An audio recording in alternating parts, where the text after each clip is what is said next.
Hello, everyone. Welcome to today's discussion on pricing strategies. Before we dive into the theory, I want you to consider this question. Why do millions pay $999 for a phone when a $399 phone calls and texts just fine? Think about it for a moment. Almost all smartphones on the market can make calls, send texts, browse the internet, and take photos. Yet Apple consistently commands premium prices while maintaining massive market share. What's their secret? Is it marketing magic, superior technology, or something more fundamental about how they approach pricing?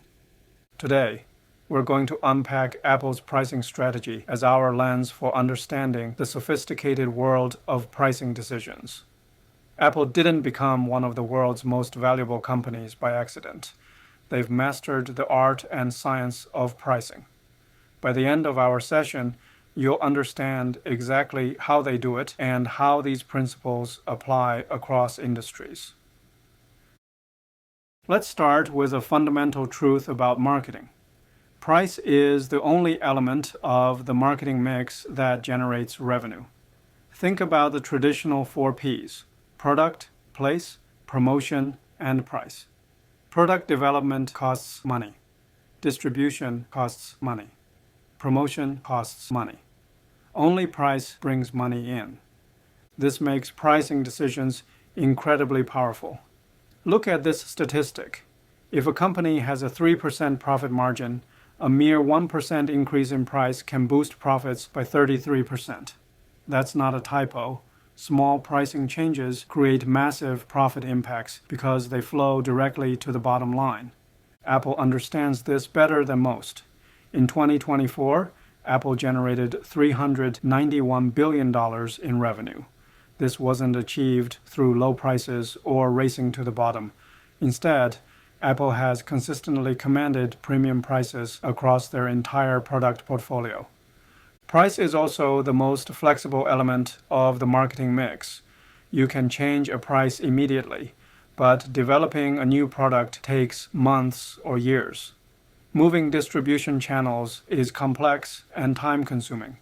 Even promotional campaigns require planning and execution time. But prices? They can be adjusted instantly in response to market conditions, competitive moves, or strategic initiatives. This flexibility makes pricing both an opportunity and a responsibility. Get it right, and you maximize profitability while serving customers effectively. Get it wrong, and you either leave money on the table or price yourself out of the market entirely. Every pricing decision exists within a framework, showing that companies operate within constraints. There's a price floor below which you lose money, and a price ceiling above which customers won't buy. The price floor is determined by your costs.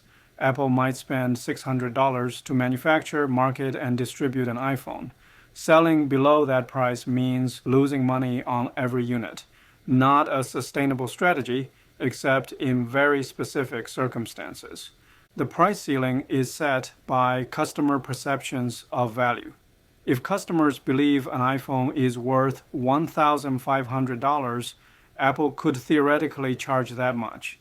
If they think it's only worth $800, charging $999 will result in lost sales. Between these constraints lies the strategic pricing zone where Apple operates. This is where external factors come into play. Competitive pressure from Samsung and Google, overall market demand for smartphones, economic conditions affecting consumer spending, and Apple's own marketing strategy and positioning. Apple's genius lies in how they've managed both the floor and ceiling. They've invested heavily in research and development, premium materials, and manufacturing efficiency to manage costs. Simultaneously, they've built an ecosystem and brand perception that consistently pushes the value ceiling higher than competitors can achieve. This framework applies whether you're pricing smartphones, consulting services, or coffee. The fundamentals remain the same. Understand your costs, understand your customer value perception, and position strategically within those constraints. Here's where Apple diverges from people's common first instinct for pricing. Instead of starting with costs and adding a markup, Apple starts with value. They ask, what is this product worth to our customers? Then they design and price accordingly. Look at this comparison between the iPhone Pro Max and the Samsung Galaxy Ultra. On paper, they're remarkably similar. Both have excellent cameras, powerful processors, and premium builds. Samsung might even win on certain technical specifications, yet Apple consistently commands higher prices and maintains stronger margins. Why? Because Apple has created value perceptions that extend beyond specifications. When customers buy an iPhone, they're not just buying hardware, they're buying seamless integration with other Apple devices, access to the App Store ecosystem, privacy and security reputation, and the social status associated with the brand. This is the essence of value-based pricing, understanding that customers don't buy products, they buy solutions to problems and fulfillment of desires. The iPhone solves communication needs, but it also satisfies desires for status, simplicity, and belonging to a community. This approach requires deep customer insight and disciplined execution, but it's incredibly powerful. Instead of competing on price, you're competing on value, a much more defensible and profitable position. While Apple starts with value, they certainly don't ignore costs. Understanding the cost structure is crucial for determining the price floor and profit potential. Let's break down the estimated costs for an iPhone. Based on industry analyses, an iPhone Pro costs approximately $600 to bring to market. This includes $480 in materials and manufacturing, processors, screens, cameras, assembly, and packaging. Then there's $50 allocated for research and development, $40 for marketing and advertising, and $30 for distribution and retail margins. Now here's where it gets interesting. Let's do a quick break-even calculation. We have talked about this when discussing marketing metrics earlier in the semester. If Apple has $2 billion in fixed costs to cover, and they're making $399 million in profit per iPhone, how many units do they need to sell to break even? $2 billion divided by 399 equals just over 5 million units. Given that Apple sells over 200 million iPhones annually, you can see why this is such a profitable business. Every unit beyond that break-even point contributes directly to profit. But here's the strategic insight. Apple's cost structure enables their pricing strategy. By investing heavily in research and development, they create products that justify premium pricing. Their scale allows them to negotiate better component prices and spread fixed costs across massive volumes. This creates a virtuous cycle. Premium prices fund innovation. Innovation justifies premium prices. Competitors trying to match Apple's prices without their cost advantages or value perception often struggle with profitability. Understanding your cost structure isn't just about setting minimum prices. It's about making strategic investments that enable better pricing over time. Apple has perfected what we call market skimming pricing, and this timeline shows exactly how they execute it. An iPod, a phone, and an internet communicator. An iPod, a phone. Are you getting it? These are not three separate devices. This is one device. And we are calling it iPhone. When Apple launches a new iPhone, they start with premium pricing targeting early adopters and brand enthusiasts who are willing to pay top dollar for the latest technology. Look at this pattern. The original iPhone launched in 2007 at $499 to $599, targeting tech enthusiasts and early adopters. As production scaled and newer models were introduced, prices for earlier models dropped, making them accessible to more price-sensitive customers. This strategy continues today. The iPhone Air launched at $999, capturing maximum revenue from customers who must have the latest and greatest. 6 months later, carrier promotions and trade-in offers effectively reduce prices for more mainstream buyers. The brilliance of this approach is evident in Apple's financials. They capture 75% of smartphone industry profits, despite holding only 13% of global market share. Market skimming works when you have a differentiated product that early adopters highly value, limited competition for that specific value proposition, and the ability to scale production over time.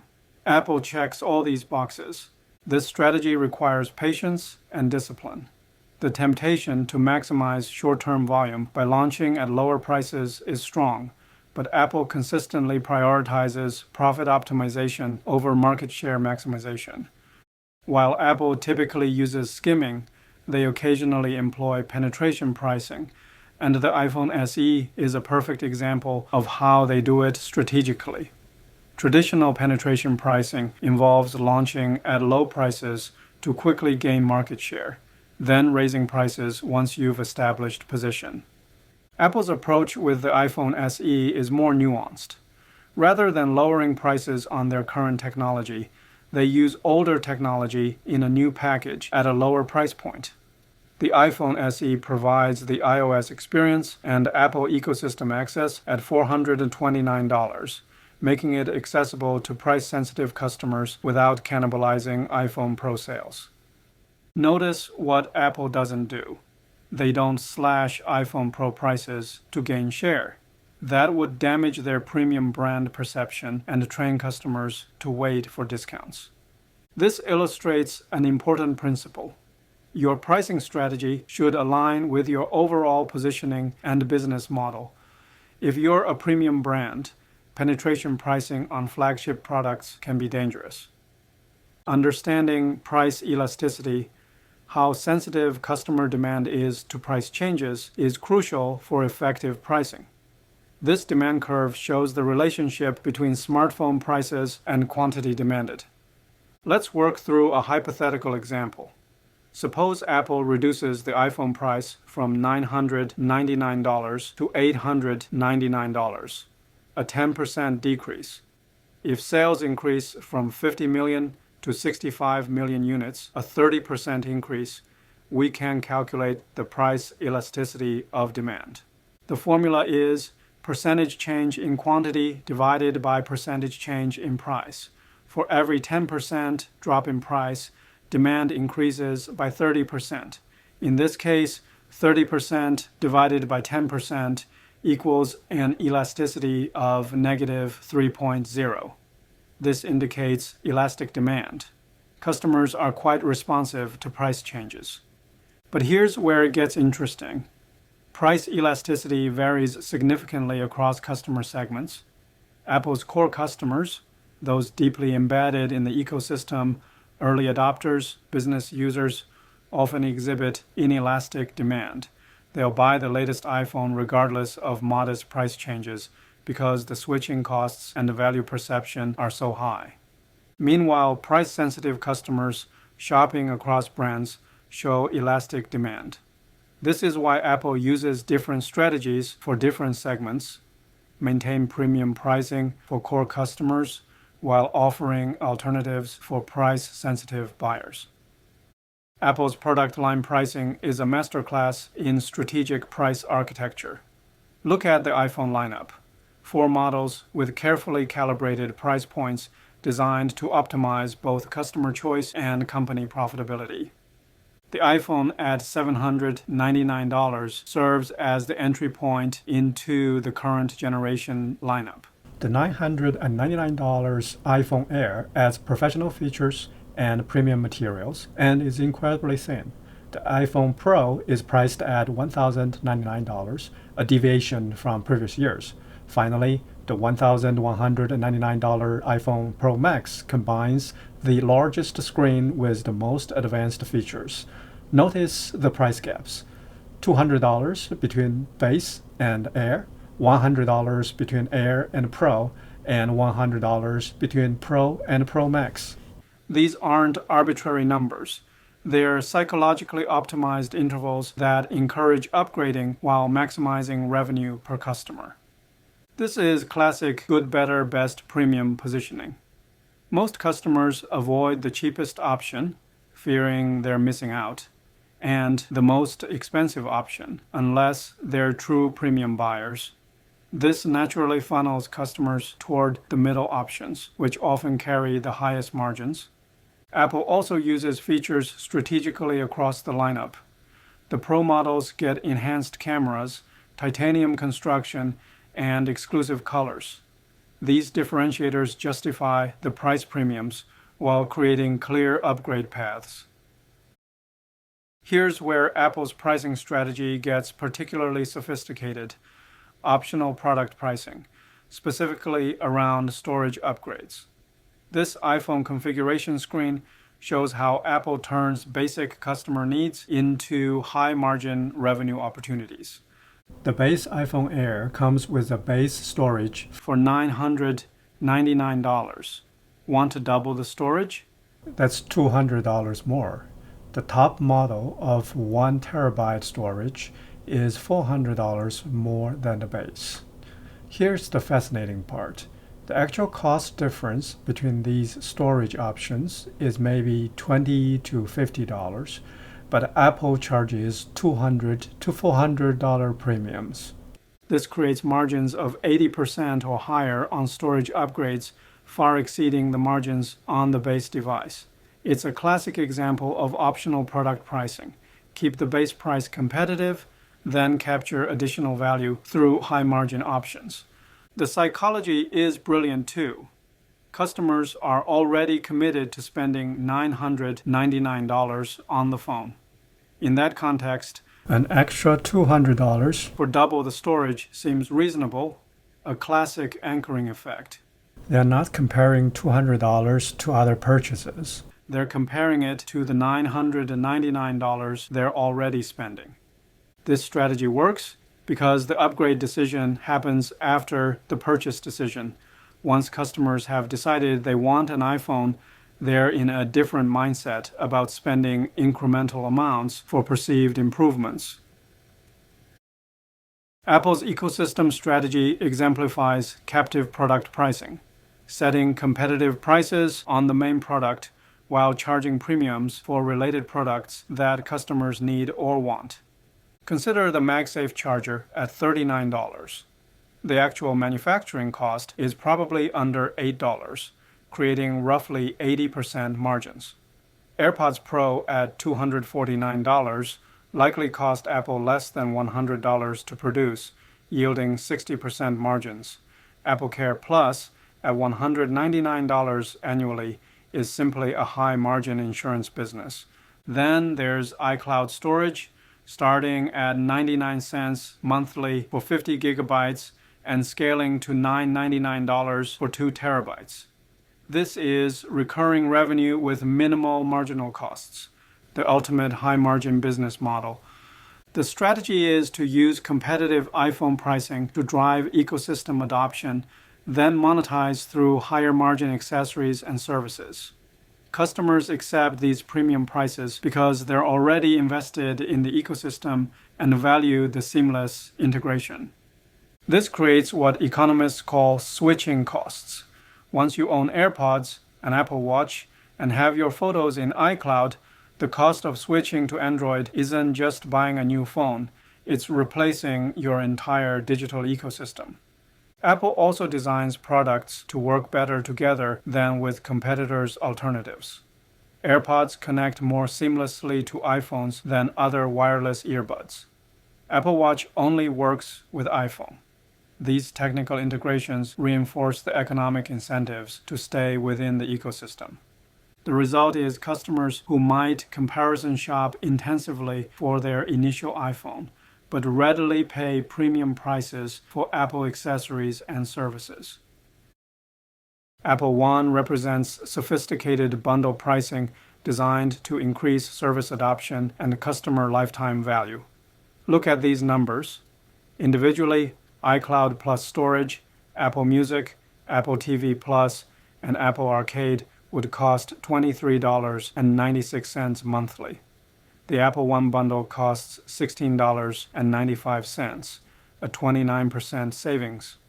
Bundling encourages customers to try services they might not subscribe to individually. Someone who only wanted Apple Music might discover Apple TV Plus content because it's free in the bundle. Bundle pricing works by leveraging different customer values for different services. Not every customer values every service equally, but almost every customer values at least two services enough to justify the bundle price. The real genius is in customer stickiness. Bundle pricing creates a single decision point with higher switching costs. When customers consider canceling, they're not just giving up one service. They're giving up the entire bundle and the savings it provides. This significantly reduces churn rates and increases customer lifetime value. Apple also uses bundling to accelerate adoption of newer services.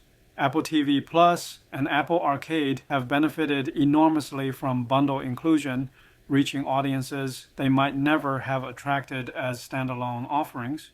The key to successful bundling is ensuring that the combined value clearly exceeds the bundle price for your target customers while improving your economics through increased adoption and reduced churn.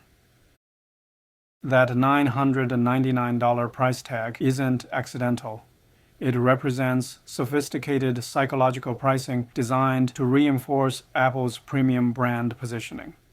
Notice what Apple doesn't do.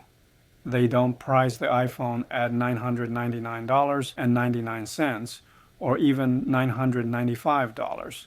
They use whole numbers almost exclusively. This psychological choice signals premium positioning. Luxury brands use whole number pricing to convey quality and sophistication, while discount brands use .99 endings to signal bargains. Apple consistently positions itself in the luxury category through pricing psychology. The $999 price point also leverages three-digit anchoring. Customers psychologically categorize this as under $1,000 rather than almost $1,000. Even though the difference is minimal, this anchoring effect influences perceived value and purchase justification.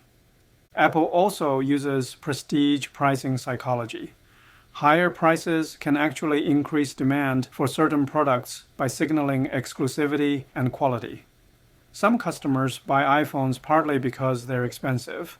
The high price serves as a quality cue and status symbol. This extends throughout Apple's lineup. Apple Watch starts at $249, not $249.99. MacBooks are priced at $999. This consistent approach reinforces brand positioning across all products. The lesson: your pricing psychology should align with your brand positioning and customer expectations. Apple masterfully uses reference pricing to make their mid-tier options seem reasonable. The iPhone Pro Max at $1,199 serves as an anchor that makes the iPhone Air at $999 appear moderate by comparison. This is classic anchoring psychology. When customers see the $1,199 price first, $999 feels like a reasonable compromise. Research consistently shows that when presented with three options, a significantly higher portion of customers choose the middle option. Apple leverages this by positioning their volume models in the middle of their price ranges. Even their retail presentation leverages reference pricing. Customers comparing the iPhone to the iPhone Air see only a $200 difference, not a $999 absolute price. The key insight is that customers rarely evaluate prices in isolation. They're always comparing to reference points. Apple's reference pricing strategy helps customers feel good about their purchase decisions while encouraging higher spending than might occur with different anchoring approaches. Apple uses segmented pricing to extract different values from different customer groups while maintaining their premium brand image. Each segment receives tailored pricing that matches their specific value perception and price sensitivity. The education segment receives 10% discounts plus promotional bundles like free AirPods during back-to-school periods. This serves multiple purposes: building loyalty among future professionals, competing effectively against Chromebooks in schools, and maintaining volume during traditionally slower sales periods. Business customers access volume licensing, device management services, and enterprise support packages. These customers value convenience and support more than individual consumers, allowing Apple to charge premiums for business-focused services. Geographic segmentation accommodates different economic conditions and competitive landscapes. iPhone pricing varies significantly across countries based on local purchasing power, tax structures, and competitive dynamics. Temporal segmentation includes seasonal promotions and lifecycle pricing. Back-to-school and holiday promotions target specific buying seasons when customer price sensitivity changes. The critical success factor is ensuring that discounted segments don't erode the premium perception among full-price customers. Apple achieves this by positioning discounts as exclusive benefits for specific groups rather than general price reductions. They also maintain strict boundaries between segments. Education discounts require verification of student or teacher status. Geographic pricing differences are enforced through distribution controls. This segmentation strategy allows Apple to maximize revenue across diverse customer groups while preserving the brand equity that enables premium pricing. Artificial intelligence is revolutionizing pricing strategies across industries. And while Apple hasn't publicly disclosed extensive AI pricing use, we can see how AI could transform their approach and what other companies are already doing. Traditional pricing involved quarterly reviews, manual analysis, and gut instinct. Managers would look at sales data, assess competitive moves, and make pricing decisions based on limited information and human judgment. This approach worked, but left money on the table. AI-driven pricing enables real-time optimization across multiple dimensions. Demand forecasting algorithms can predict sales by model, storage size, color, and region with unprecedented accuracy. This allows for more precise inventory planning and promotional timing. Personalized pricing becomes possible through AI analysis of customer behavior, purchase history, and willingness to pay indicators. For Apple, this might mean optimized trade-in offers based on individual customer profiles or tailored AppleCare Plus promotions based on usage patterns. Competitive intelligence through AI monitoring of competitor prices, promotional activities, and market positioning enables rapid response to competitive moves. Instead of discovering price changes weeks later, companies can react within hours. Inventory optimization becomes sophisticated when AI recommends markdowns or bundle promotions to move slow-selling accessories without damaging premium brand perception. The algorithms can identify optimal timing and targeting for these interventions.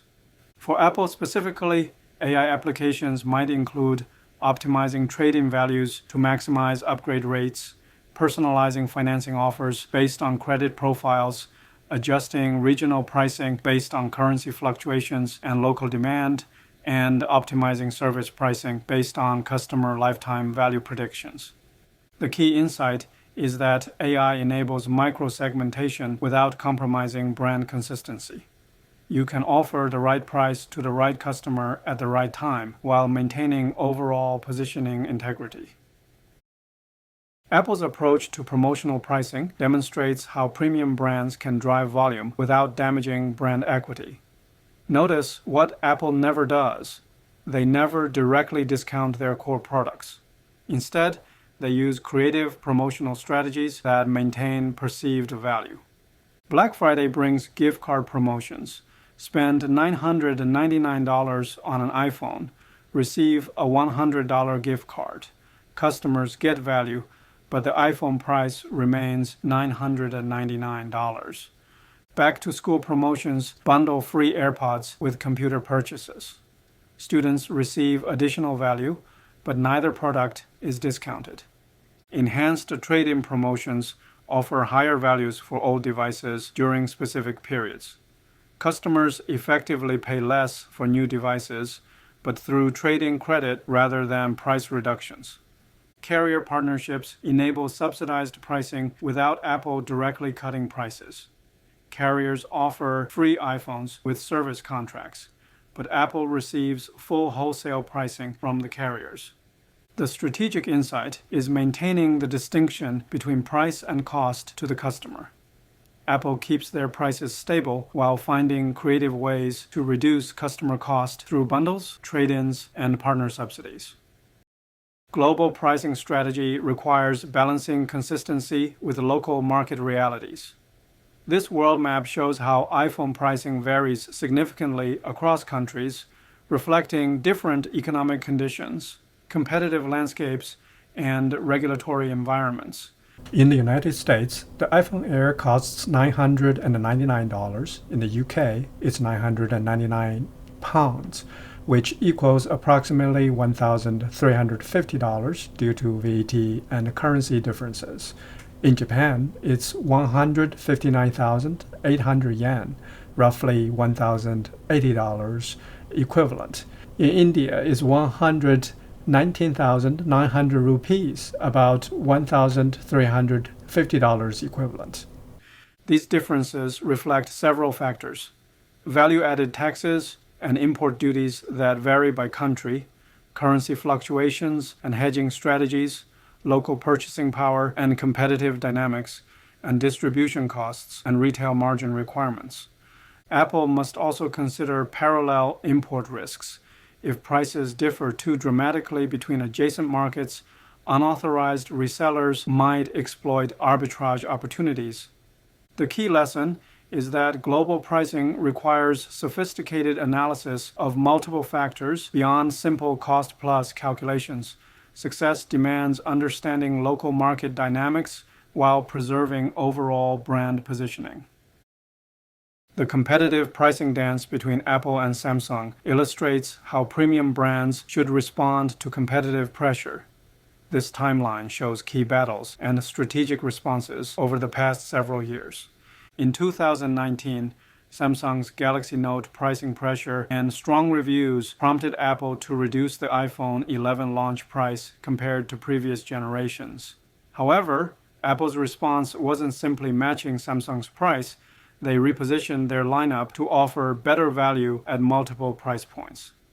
The 2021 Android Premium push, led by Samsung and Google, prompted Apple to differentiate their Pro models more aggressively. Instead of competing on price, Apple enhanced camera capabilities, introduced promotion displays, and expanded ecosystem integration. The 2023 Foldable Phone Challenge from Samsung and others prompted Apple to respond not with foldables, but with strengthened ecosystem integration across Apple Watch, iPad, and Mac. They competed on different dimensions rather than directly matching competitive features. Apple's response strategy consistently follows several principles. Compete on differentiation rather than price, strengthen ecosystem advantages when facing feature competition, use product mix adjustments rather than direct price cuts, and maintain premium positioning while improving value perception. This approach requires confidence in your value proposition and patience to build long-term competitive advantages. The temptation to match competitive prices is strong, but Apple consistently chooses to compete on value, ecosystem integration, and user experience. Sometimes the best response to competitive pricing pressure is not pricing at all, but rather enhanced differentiation and value creation. Pricing decisions don't exist in a vacuum. They are subject to regulatory scrutiny and ethical considerations that companies must navigate carefully. Apple faces several ongoing challenges that illustrate these complexities. The App Store's 30% commission faces antitrust scrutiny worldwide. Regulators question whether this pricing constitutes monopolistic behavior given Apple's control over iOS app distribution. Apple must balance profitability with regulatory compliance and public perception. The EU's Digital Markets Act imposes new requirements on how large tech companies can price and bundle services. These regulations directly impact Apple's ability to integrate services and may require pricing modifications. Right-to-repair legislation affects service pricing by potentially requiring Apple to provide parts and repair documentation to independent service providers. This could impact their profitable service revenue streams. Consumer protection laws govern promotional pricing, requiring clear disclosure of terms and conditions. Apple must ensure their trade-in promotions and financing offers comply with varying national requirements. The key insight is that pricing strategies must consider regulatory risk and social responsibility alongside profitability. Companies that ignore these factors may face legal challenges, regulatory intervention, or reputation damage that ultimately hurts financial performance. Successful pricing strategies build in compliance costs and maintain flexibility to adapt to changing regulatory environments. They also consider the broader social impact of pricing decisions, particularly for essential products or services. Let's conclude by mapping Apple's pricing practices to the key concepts from our textbook and extracting actionable insights for any business. This summary table shows how Apple's real-world strategies embody textbook pricing principles. On the right, the box summarizes the essential pricing principles beyond Apple. Price architecture drives customer choice and revenue optimization. High-margin add-ons can significantly boost profitability. Ecosystem thinking creates sustainable competitive advantages. Service integration provides recurring revenue opportunities, and brand perception fundamentally determines pricing power. Now I want to challenge you with this question. Next time you see an Apple price tag, can you spot the strategy? More importantly, can you apply these frameworks to analyze any brand's pricing approach? Remember, effective pricing isn't about charging the highest possible price or the lowest possible price. It's about charging the right price that maximizes value for both customers and the company. Apple has mastered this balance through sophisticated strategy, disciplined execution, and relentless focus on customer value perception. The principles we've covered today apply whether you're pricing smartphones or sandwiches, software, or services. The key is understanding your customers' value perceptions, your cost structures, competitive dynamics, and regulatory environment, then crafting a pricing strategy that optimizes across all these factors. The last two slides list the key concepts in chapters 10 and 11. Please pay attention to these concepts when you read the textbook. Thank you for your attention today. Next lecture, we'll explore distribution strategies and decisions in channel management. Until then, keep observing pricing strategies around you. They're everywhere once you know what to look for. Thank you, and keep up the good work.